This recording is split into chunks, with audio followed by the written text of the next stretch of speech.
ಚಿತ್ರದುರ್ಗದ ರೇಣುಕಾಸ್ವಾಮಿ ಕೊಲೆ ಕೇಸ್ನಲ್ಲಿ ಜೈಲು ಸೇರಿ ಹೊರಬಂದ ನಟ ದರ್ಶನ್ ದಿಢೀರ್ ಸಿಎಂ ಆಗಿದ್ದಾರೆ. ಡೆವಿಲ್ ಅಡ್ಡಾದಲ್ಲಿ ಇರುವ ದಾಸನ ಕಟೌಟ್ ಕಂಡು ಅಭಿಮಾನಿಗಳು ದಿಲ್ ಖುಷ್ ಆಗಿದ್ದಾರೆ. ಸ್ವಾಮಿ ಕೊಲೆ ಕೇಸ್ನಲ್ಲಿ ಲಾಕ್ ಆಗಿದ್ದ ದರ್ಶನ್ ಜೈಲಿನಿಂದ ಬಂದಿದ್ದು ದಾಸನ ಹೊಸ ಅವತಾರ ಶುರುವಾದಂತೆ ಕಾಣಿಸ್ತಿದೆ. ಸೊರಗಿದ್ದ ಮುಖದಲ್ಲಿ ಹಳೆಯ ಹೊಳಪು ಬಂದಿದೆ. ಅಷ್ಟೇ ಅಲ್ಲ, ಹಿಂದೊಮ್ಮೆ ಜ್ಯೋತಿಷಿಗಳು ದರ್ಶನ್ ಬಗ್ಗೆ ಹೇಳಿದ ಭವಿಷ್ಯ ನಿಜವಾಗ್ತಿರುವ ಅನುಮಾನ ಸೃಷ್ಟಿಯಾಗಿದೆ. ಜೈಲಿನಿಂದ ಹೊರಬಂದ ಮೇಲೆ ಒಂಟಿಯಾಗಿದ್ದ ದರ್ಶನ್ ಈಗ ಡೆವಿಲ್ ಸಿನಿಮಾ ಶೂಟಿಂಗ್ ನಲ್ಲಿ ಸಖತ್ ಬ್ಯುಸಿಯಾಗಿದ್ದಾರೆ. ಮೊನ್ನೆಯಷ್ಟೇ ರಾಜಸ್ಥಾನದಲ್ಲಿ ಡೆವಿಲ್ ಶೂಟಿಂಗ್ ಮುಗಿಸಿಕೊಂಡು ಬಂದ ತಂಡ ಸದ್ಯಕ್ಕೆ ಬೆಂಗಳೂರಿನಲ್ಲಿ ಬೀಡು ಬಿಟ್ಟಿದೆ. ಸಿನಿಮಾದ 4ನೇ ಹಂತದ ಶೂಟಿಂಗ್ ಅನ್ನ ರಾಜಧಾನಿ ಬೆಂಗಳೂರಿನಲ್ಲೇ ಶೂಟ್ ಮಾಡಲಾಗ್ತಿದೆ. ಇದೇ ಹೊತ್ತಲ್ಲಿ ಈಗ ಡೆವಿಲ್ ಸಿನಿಮಾದ ಹೊಸ ಫೋಟೋ ರಿವೀಲ್ ಆಗಿದೆ.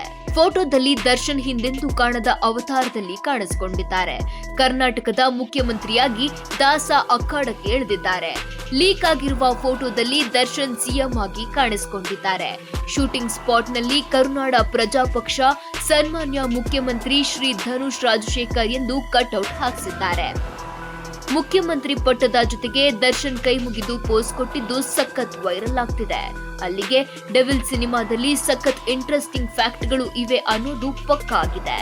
ಇಷ್ಟು ದಿನ ಡೆವಿಲ್ ಅಂದ್ರೆ ಪಾತಕ ಲೋಕದ ರಕ್ತ ಚರಿತ್ರೆ ಅಂತಾನೆ ಎಲ್ಲರೂ ಅಂದ್ಕೊಂಡಿದ್ರು.